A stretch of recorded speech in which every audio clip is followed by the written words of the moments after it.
IIM director और ख्यात शिक्षाविद डॉक्टर हिमांशु राय ने आध्यात्मिक गहराइयों को छूने वाले पहलुओं के साथ प्रवाह नामक एक अनुपम पुस्तक का लेखन किया है। किताब के विमोचन अवसर पर वैदिक मंत्रोच्चार के साथ समारोह संपन्न कराया गया। इस मौके पर एमपी न्यूज के editor in chief doctor Mahendra Singh के साथ खास बातचीत में लेखक हिमांशु राय ने कई गहरे राज साझा किए। देखिए ये खास बातचीत। आधुनिक युग के बदलते परिवेश में जहां पर सूचना क्रांति का चारों तरफ जो है युद्ध सा छिड़ा हुआ है, ऐसे में प्रवाह एक ऐसी अनुपम किताब लिखी है आईआईएम इंदौर के डायरेक्टर डॉक्टर हिमांशु राय जी ने। किस तरह से आध्यात्मिकता से हमें जोड़ती है, धर्म अध्यात्म की गहराइयों की बातें हमें बताती हैं। आइए इस किताब के विमोचन अवसर पर उन्हीं के श्रीमुख से जानते हैं। सर, सबसे पहले तो बहुत सारी बधाई, शुभकामनाएं। बहुत बहुत धन्यवाद। ये प्रवाह एक बड़ा माध्यम बनने वाला है और जैसा मैंने आभास किया, आने वाले नौजवानों को, नई भावी युवा पीढ़ी के लिए बहुत कुछ संजोने वाली ये किताब है। कैसे आपके मन में, हृदय में ये भावना आई कि आप एक किताब के जरिए जो है एक युवा पीढ़ी को बड़ा मैसेज, एक बड़ा संदेश अध्यात्म से जोड़ने की दिशा में दे पाएं? तो आध्यात्मिकता के ऊपर मेरा कार्य बहुत पहले से है। मैंने रिसर्च भी की है स्पिरिचुअलिटी पे, और मेरा हमेशा ये मानना था कि बहुत बार स्पिरिचुअलिटी को लोग रिलीजियोसिटी से जोड़ देते थे, आध्यात्मिकता को पंथाचार से जोड़ देते थे, और यहाँ पे फिर व्यक्ति उससे संकोच करने लगते थे। तो मुझे लगा कि मुझे आध्यात्मिकता के विषय में लिखना चाहिए, और इसीलिए मैंने इसके लेख लिखने शुरू किए, और उन्हीं 125 लेखों का ये संकलन है।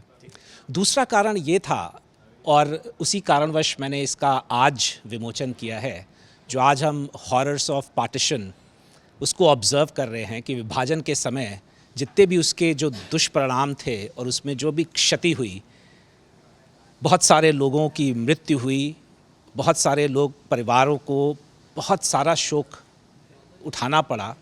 उसी में से एक मेरा परिवार भी है, मेरी नानी की तरफ से। और उसमें जो काम उस समय शिव भक्त और कटासराज मंदिर के पुरोहित मेरे परनाना पंडित कृष्णलाल शर्मा जी ने किया था, डालवाला, जो अभी के पाकिस्तान में आता है, मैं चाहता था कि उनकी स्मृति में भी कुछ लिखूं, क्योंकि जब हम उस दौर की बात करते हैं, उस समय की बात करते हैं, तो उस समय में जो कुछ हुआ उसको सहन करने के लिए और उसको भूलने के लिए व्यक्ति को आध्यात्मिक बनना ही पड़ता है, क्योंकि आध्यात्मिकता हमको एक पॉजिटिव दिशा की ओर, एक सकारात्मक दृष्टिकोण की ओर ले जाता है। तो इसीलिए मैंने आध्यात्मिकता पे ये पुस्तक लिखी है, और जैसा कि मैंने बोला, ये मेरे लेखों का संकलन है, और इसके माध्यम से मैं ये चाहता हूँ कि मैं उन युवाओं तक पहुँच सकूँ जो वैयक्तिक नैतिकता तो रखते हैं, लेकिन सामाजिक नैतिकता संभवतः कम है। संघर्ष की शक्ति तो रखते हैं, लेकिन संभवतः उचित दिशा नहीं है। प्रेम है, करते भी हैं, रखते भी हैं भावना को, लेकिन संबंधों को बनाने की क्षमता वो संभवतः कम है। तो जब हम आध्यात्मिकता की बात करते हैं, तो इससे इन सब शक्तियों का एक ऊर्जावान तरीके से उद्बोधन होता है, और वो व्यक्ति फिर उसको अंगीकार कर लेता है। तो मेरा ये मानना है, और इस पुस्तक का नाम प्रवाह भी इसीलिए रखा, क्योंकि जैसे कि नदी का प्रवाह होता है जो दोहरे पाटों के मध्य से गुजरता है, उसी तरह हमारा जीवन भी दोहरे पाटों के मध्य से गुजरता है। कभी सुख के क्षण होते हैं, कभी दुख के क्षण होते हैं, कभी शांति होती है, कभी अशांति होती है, कभी प्रसन्नता होती है, कभी नहीं होती है।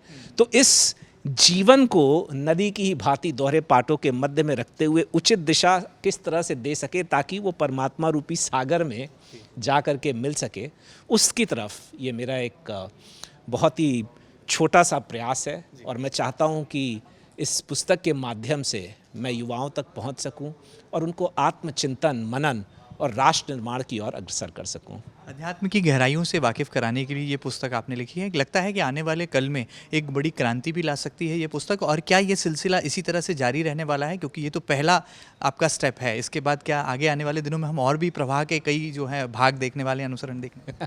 जी, तो अच्छा कि आपने ये पूछा। वैसे इसके विषय में मैं चर्चा नहीं कर रहा था, लेकिन ये जो प्रवाह का आरंभ हुआ है, ऐसा मैंने निश्चित किया है कि ये प्रवाह मेरे जन्म तक चलेगा।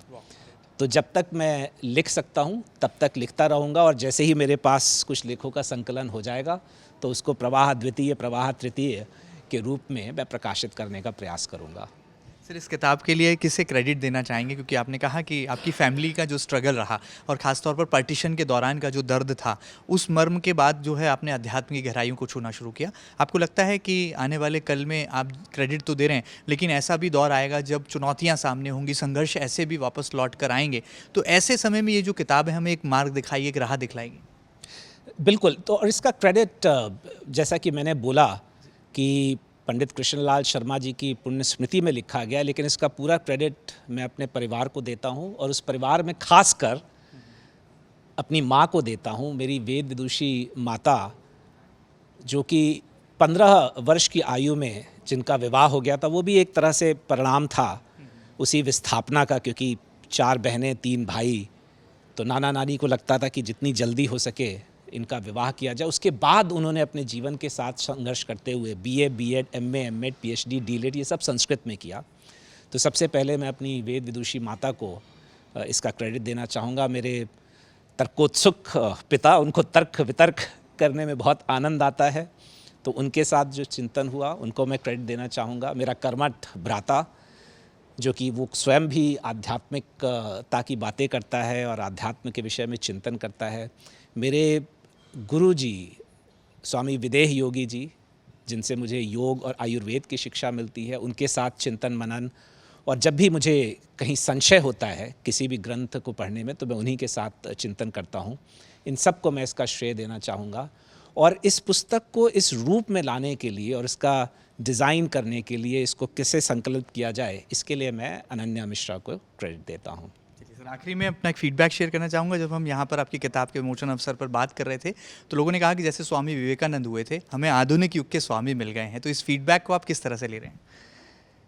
मेरे लिए ये बहुत ही ज़्यादा गर्व की बात है, और विद ऑल माय ह्यूमिलिटी, जितनी भी विनम्रता मैं ला सकता हूँ, लोगों ने यदि स्वामी विवेकानंद के साथ मेरी तुलना की है, स्वामी जी के तुलना में तो मैं कुछ भी नहीं हूँ। अक्सर मंच पे जब मैं बोलता हूँ, लोग ऐसा बोलते हैं, और संभवतः मेरी शक्ल शायद मिलती है उनसे थोड़ी, तो ये मेरे लिए बहुत ही सौभाग्य की बात होगी कि स्वामी विवेकानंद ने जो अपनी अल्प आयु में ही जो काम किया राष्ट्र निर्माण के लिए, जो उन्होंने युवाओं के बीच में एक अभिव्यक्ति उत्पन्न की, यदि उसका 1% भी मैं अपने इस जीवन काल में कर सकूं, तो मैं मान लूँगा कि मैं स्वामी जी के साथ तुलना की तो बात ही नहीं है, पर उनका एक शिष्य होने का उसमें मुझे गौरव अनुभव होगा। Thank you so much for nice talk. कहा गया है कि जहाँ चाहा है वहाँ रहा है, और अब आपके सामने प्रवाह है, जिसके लेखक हैं डॉक्टर हिमांशु राय। उम्मीद की जा सकती है कि आने वाले कल में नित नई ऊर्जाओं के साथ साथ एक नई दिशा दर्शन भी ये किताब करेगी, और वाकई में सही मायनों में अध्यात्म की गहराई क्या है उसे जानने और समझने का एक सुनहरा मौका भी हमें देगी। फिलहाल मेरे सहयोगी अरुण यादव के साथ doctor Mahendra Singh, MP news Indore.